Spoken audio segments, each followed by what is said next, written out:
ताकि हमारे नए वीडियो आपको लगातार मिलते रहें।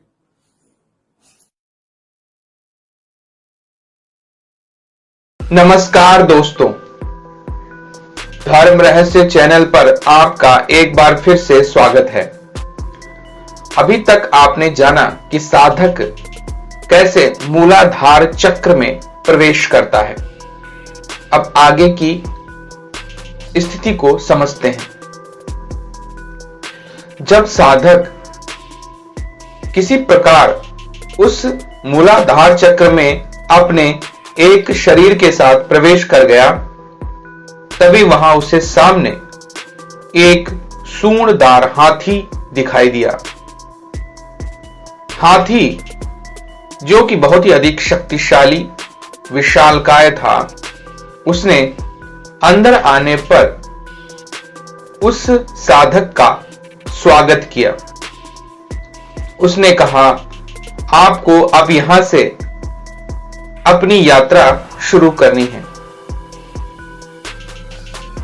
इस पर साधक ने उस हाथी से पूछा, आप कौन हैं? उस साधक की बात को सुनकर उस हाथी ने कहा कि आप अब देवमय हो चुके हैं। मैं स्वयं देवराज को धारण करता हूं और मैं ही लोकों में प्रवेश देता हूं। मुझे स्वर्ग में ऐरावत नाम से जाना जाता है और भगवान गणेश की शक्ति का परिचायक हूं। मैं बहुत अधिक शक्तिशाली हूं। जिसे राजा बनाना होता है उसे ही प्रवेश देता हूं और स्वयं पर बिठाता हूं। चलिए अब आप यहां से आगे चलें। मैं आपको भगवान पशुपतिनाथ तक पहुंचाता हूं। साधक ने पूछा, भगवान पशुपतिनाथ कौन है? तो उन्होंने इस सत्य को बताया कि यहां पर भगवान महादेव पशुपति के रूप में निवास करते हैं।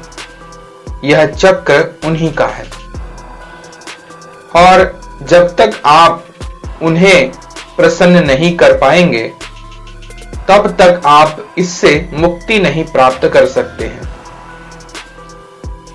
चलिए मैं आपको लेकर चलता हूं।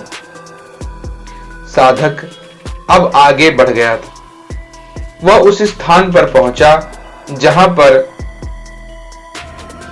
भगवान महादेव अपने जानवरों से घिरे हुए बैठे हुए थे। उनके बगल में माता पार्वती विराजमान थी। उन्हें देखकर साधक भावहीन हो गया और उसने प्रणाम करके भगवान महादेव को कहा, हे प्रभु, मुझे ज्ञान दीजिए।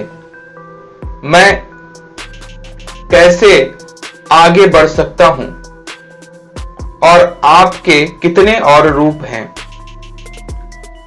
उन सब का ज्ञान मुझे यहां पर आपके माध्यम से अगर प्राप्त हो तो सर्वोत्तम होगा। भगवान शिव ने अपनी आंखें खोल दी और मुस्कुराकर कहने लगे, यह तो मेरा जीव जगत रूप है।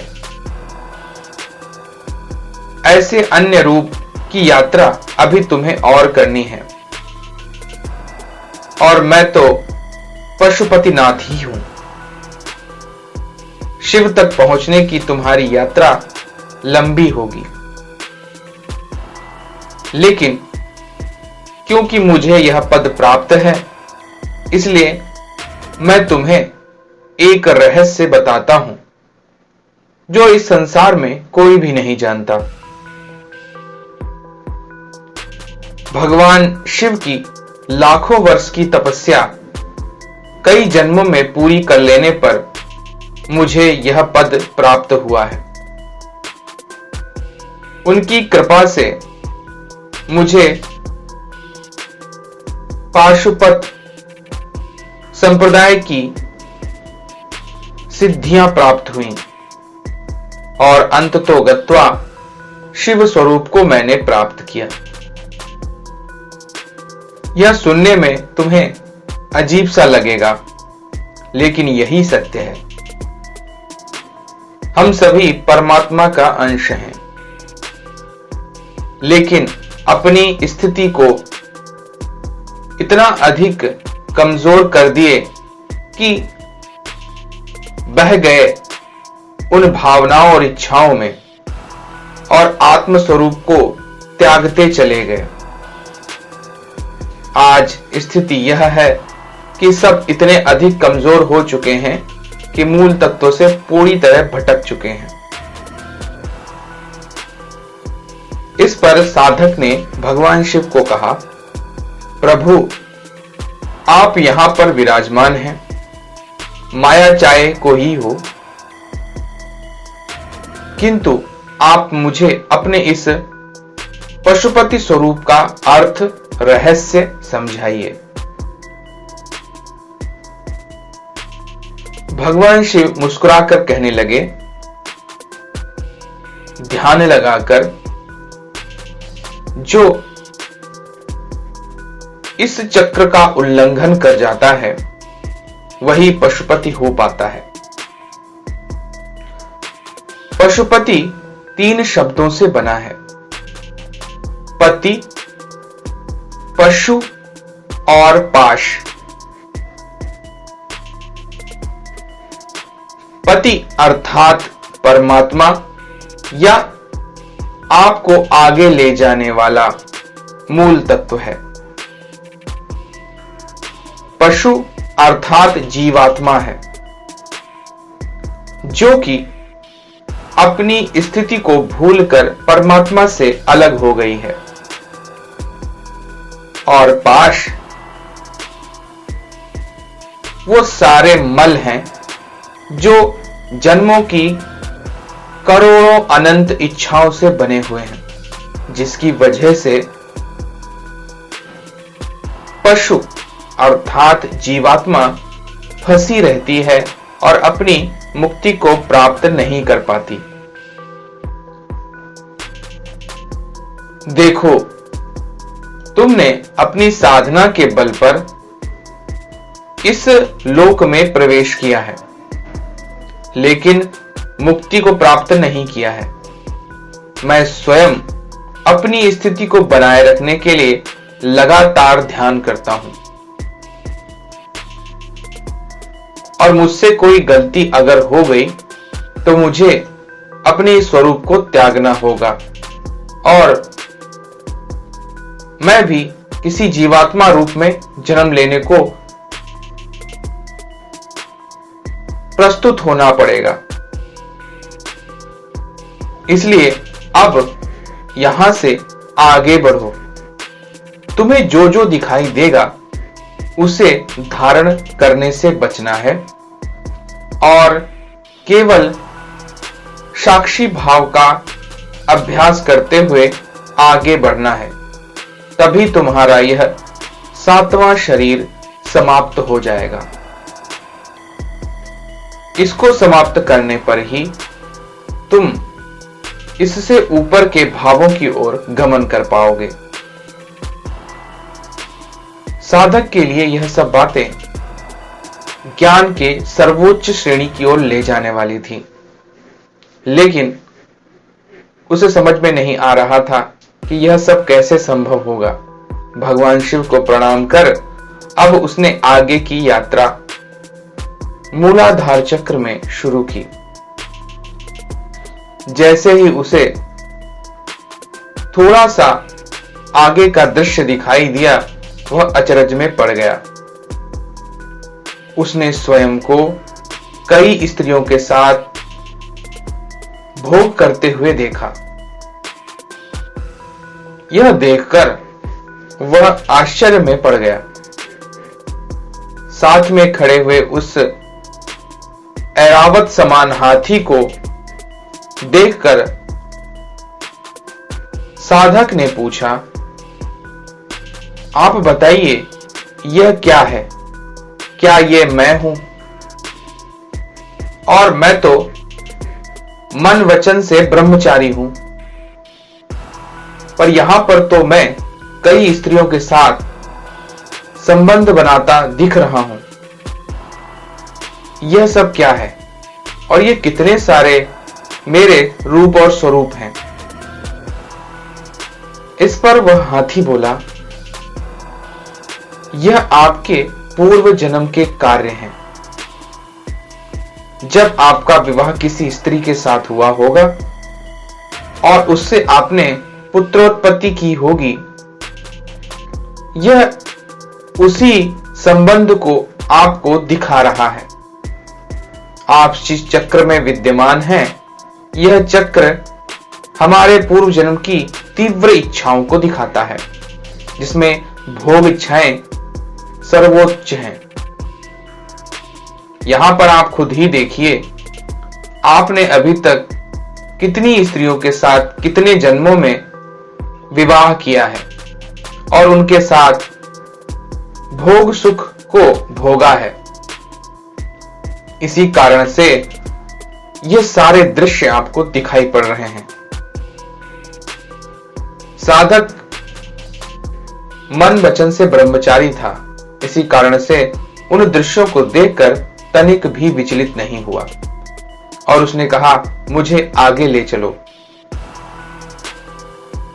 इसके बाद वह हाथी उन्हें अपने साथ आगे की ओर लेके गया। तभी उन्होंने सामने देखा कि विभिन्न प्रकार के दिव्य भोग रखे हुए हैं। सबसे भयंकर सुगंध आ रही थी। उनकी मदमस्त सुगंध को सूंघकर साधक आनंदित हो रहा था। यह देखकर उस हाथी ने कहा, यह आपके कई जन्मों में आपके जो मुख्य प्रिय भोजन थे उन सब की सुगंध है।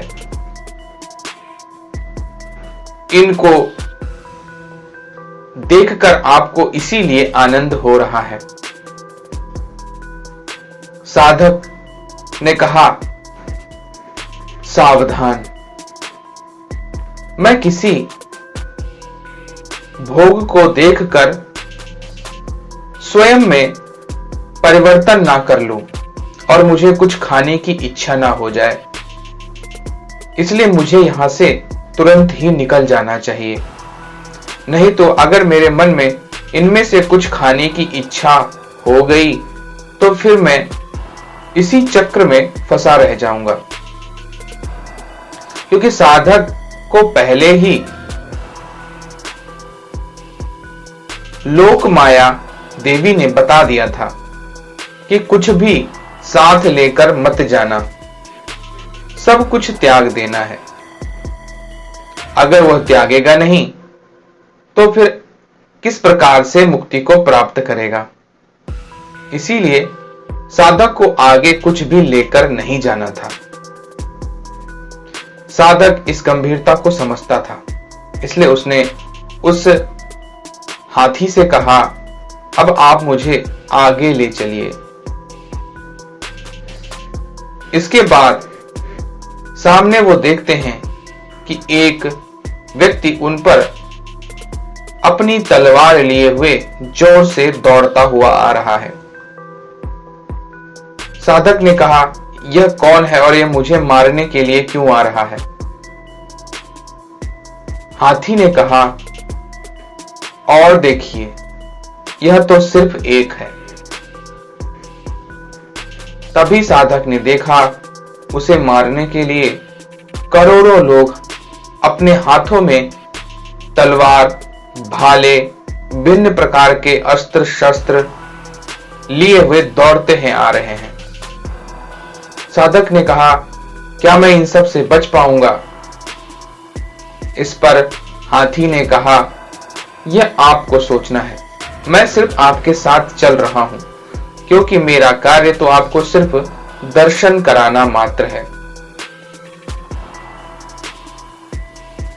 यह भोगों, इच्छाओं, आकांक्षाओं और विभिन्न जन्मों में किए गए कार्यों का सम्मिलित स्वरूप स्थान है। यही मूलाधार चक्र है। यहीं से जीवन की उत्पत्ति होती है। ब्रह्मदेव स्वयं यहां विराजमान रहते हैं और इस लोक के स्वामी भगवान पशुपति हैं। साधक इससे पहले कि कुछ समझ पाता, सभी लोगों ने आकर उसे चारों तरफ से घेर लिया और वह उसे मारने का प्रयास करने लगे। साधक इस समस्या से कैसे निकल पाया, जानेंगे अगले भाग में। तो अगर आपको यह जानकारी पसंद आ रही है तो लाइक करें, शेयर करें, सब्सक्राइब करें चैनल को। आपका दिन मंगलमय हो। धन्यवाद।